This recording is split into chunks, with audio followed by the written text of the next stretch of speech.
क्या आपने कभी देखा है वह आदमी जो हमेशा सच बोलता है, धर्म की राह चलता है, उसके यहाँ परेशानी ही परेशानी, और वही दूसरा जो झूठ धोखा अधर्म करता है, उसके यहाँ सब कुछ है, बंगले, गाड़ियां, सोना चांदी। तो क्या सवाल यह नहीं उठता, क्या ईश्वर अन्यायी है? क्या भगवान सब कुछ देखते हैं या नहीं? अगर ये सवाल आपके मन में है तो आइए आज इसी को समझते हैं, क्योंकि इसका जवाब इतना आसान नहीं है जितना दिखता है। हिंदू दर्शन में एक सिद्धांत है, कर्म। बस एक शब्द नहीं, एक ब्रह्मांडीय कानून। सोचो एक सीधी सी बात से, जब तुम कोई पत्थर आकाश में फेंकते हो तो क्या वो नीचे नहीं गिरता? हाँ, गिरता है, गुरुत्वाकर्षण का नियम। ठीक ऐसे ही हर कर्म का एक फल है। यह गुरुत्वाकर्षण जैसा ही है, कमजोर नहीं, टूट नहीं सकता। लेकिन यहाँ एक बात है, क्या पत्थर तुरंत गिरता है? नहीं, कभी कभी ऊंचाई ज्यादा होती है तो समय लगता है। ठीक कर्म भी ऐसे ही है, हमारे पूर्व जन्मों के कर्मों का भंडार। इसे कहते हैं संचित कर्म, हजारों जन्मों का जमा खाता, और इसी में से जो फल इस जन्म में निकलता है उसे कहते हैं प्रारब्ध कर्म। तो जब तुम किसी अधर्मी को सफल देखते हो तो वो असल में अपने पिछले जन्मों के पुण्यों को भोग रहा है, और धर्मी जब संघर्ष करता है तो वो अपने पिछले पापों को धो रहा है, साथ साथ नए अच्छे कर्म भी कर रहा है। अब समझना जरूरी है, ईश्वर तुरंत न्याय नहीं करते। ये बहुत महत्वपूर्ण बात है। जब हम न्याय की कल्पना करते हैं तो सोचते हैं अभी काम गलत किया, अभी सजा मिल गई। लेकिन ईश्वर का तराजू कहीं ज्यादा सूक्ष्म है। भगवान श्री कृष्ण ने अर्जुन को एक बार कहा था, जिस दिन तुम्हारे ऊपर ये भीषण बीमारी आनी थी जिससे तुम्हारी मृत्यु होनी थी, उसी दिन तुम्हारे साथ एक छोटी सी दुर्घटना हुई, बस इतना, और तुम बच गए। क्यों? क्योंकि तुम्हारे अच्छे कर्मों का अभी भी कर्जा बाकी था।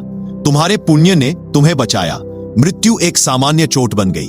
तो क्या होता है जब कोई बुरे काम करता है? क्या सजा नहीं मिलती? मिलती है, जरूर मिलती है, लेकिन शायद अगले जन्म में, या शायद इसी जन्म में, लेकिन 10-20 साल बाद। क्योंकि ईश्वर की पुस्तक में तुम्हारी उम्र 100 से 200 साल नहीं, 1000 लाख साल की है।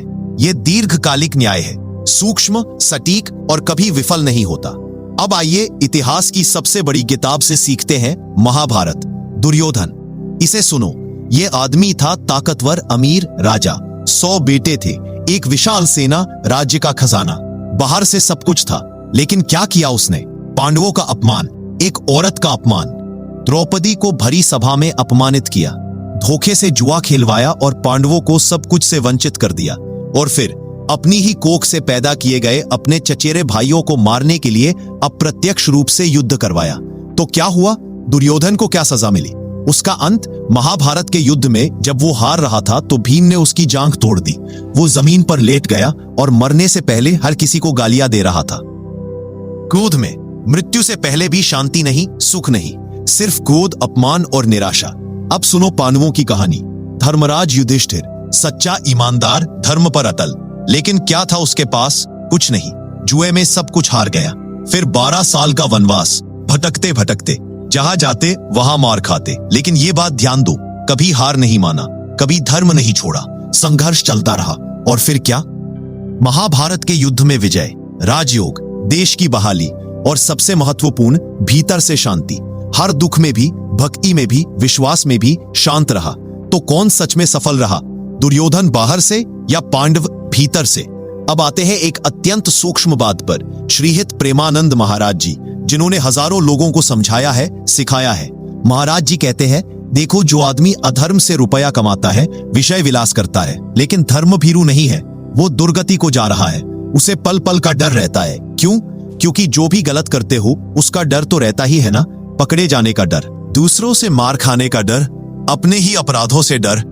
ये बाहर से तो सब ठीक दिखता है, बंगला, गाड़ी, पद, प्रतिष्ठा, लेकिन अंदर अंदर सिर्फ टेंशन, नींद की गोलियां और एक अधूरापन। महाराज जी कहते हैं, लेकिन जो आदमी धर्मी है, जो सच बोलता है, जो दूसरों की मदद करता है, चाहे उसके पास पैसा हो या ना हो, भीतर से क्या होता है? भीतर से बिल्कुल शांत, प्रसन्न, कोई डर नहीं। ये सबसे बड़ा सुख है, और ये सुख पैसे से नहीं खरीदा जा सकता। और महाराज जी एक और बात कहते हैं जो बहुत जरूरी है, नाम जप। भगवान का नाम जप करो। नाम में इतनी ताकत है कि कोई भी पाप इससे नष्ट हो सकता है। 4 साल तक सावधानी से नाम जप करो तो भगवान साक्षात दिख जाएंगे। लेकिन ये नाम जप बलपूर्वक नहीं, प्रेम से करना चाहिए, धीमे धीमे, और साथ साथ सहनशीलता भी आवश्यक है। महाराज जी कहते हैं, जब तुम सच्ची साधना करते हो तो परीक्षा आती है। सवाल यह होता है, तुम कितना सह सकते हो। जब सब कुछ ठीक नहीं दिखता, तब भी क्या तुम धर्म पर अटल रहोगे? और जब तुम ये परीक्षा पास कर जाते हो, तब भगवान तुम्हें परमानंद देते हैं। अब समझो सबसे महत्वपूर्ण बात, बाहरी समृद्धि और भीतरी शांति में अंतर। एक तरफ अधर्मी, उसके पास सब कुछ है, बंगला, गाड़ी, सोना चांदी, दफ्तर में पद, समाज में नाम। बाहर से देखो तो सब कुछ परफेक्ट, लेकिन क्या होता है जब वो अकेले में लेटता है? क्या होता है रात के 3 बजे जब नींद नहीं आती? तनाव, भय, अजीब सा खालीपन।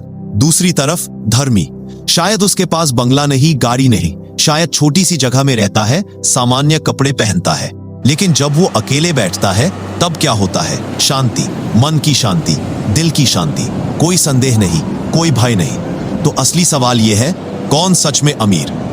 बाहर से अमीर जो रात भर नहीं सो सकता, या जो सामान्य में भी पूर्ण संतुष्ट है?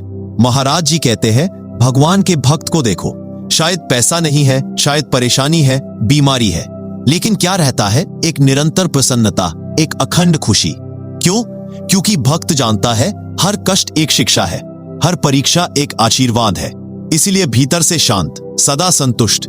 एक बहुत सुंदर बात है जो शास्त्रों में लिखी है, सोने को कसौटी पर कसा जाता है, लोहे को नहीं। क्यों? क्योंकि लोहा खराब हो सकता है, लेकिन सोना और भी खूबसूरत हो जाता है। ठीक ऐसे ही परीक्षाएं महान लोगों पर आती है। पांडव पर परीक्षा आई, क्या हुआ? और भी शक्तिशाली हो गए, ईश्वर के और भी करीब हो गए। महाराज जी कहते हैं, जो प्रतिकूलता आती है वो भक्त को नहीं तोड़ती बल्कि निखारती है। क्यों? क्योंकि हर दुख में भक्त को भगवान की याद आती है, हर समस्या में भक्त भगवान से और ज्यादा जुड़ता जाता है। तो परीक्षा, दुख, प्रतिकूलता, ये सब असल में भगवान का प्रेम है, ये ईश्वर की परीक्षा है। तो अब समझ आ गया ना, ईश्वर अन्यायी नहीं है, न्याय का तराजू हमारी समझ से कहीं बड़ा है। कर्म का हिसाब सटीक है, सिर्फ समय अलग है। अधर्म से मिला सुख वो नकली सुख है, वो टिकाऊ नहीं, वो एक दिन टूटेगा और बहुत तेजी से टूटेगा। धर्म का फल वो हो सकता है बिल्कुल आहिस्ता आए, लेकिन जब आए तो स्थायी है, अटूट है, और साथ में भीतरी शांति भी आती है। तो अगर तुम सफल होना चाहते हो असली अर्थ में, तो नाम जप करो, निष्काम कर्म करो, धर्म की राह पर चलो। परीक्षाओं से डरो मत, क्योंकि परीक्षा तो सोने को कसती है, खराब माल को नहीं। और याद रखो, भगवान हर पल तुम्हें देख रहे हैं, तुम्हारे हर कर्म का लेखा है, और एक दिन जरूर तुम्हें फल मिलेगा। शायद कल, शायद 10 साल बाद, शायद अगले जन्म में, लेकिन न्याय जरूर होगा। बस विश्वास रखो, धर्म पर अटल रहो, नाम जप करो। अब बताओ, क्या तुम्हें यह बात लगी? क्या यह सच लगा तुम्हें? कमेंट में लिखो, अपने विचार शेयर करो। क्या तुम्हारे साथ भी ऐसा हुआ है? और एक और बात, अगर ये वीडियो तुम्हें पसंद आया तो कृपया लाइक करो, शेयर करो अपने उन दोस्तों के साथ जिन्हें इस विषय में संदेह है, और चैनल को सब्सक्राइब करो ताकि इसी तरह की और भी वीडियोएं तुम्हारे पास पहुंचे। क्योंकि हमारे शास्त्रों में इतना ज्ञान है कि एक ख्वाब में भी पूरा नहीं हो सकता। नाम जप करते रहो, धर्म पर अटल रहो, ईश्वर तुम्हारे साथ है।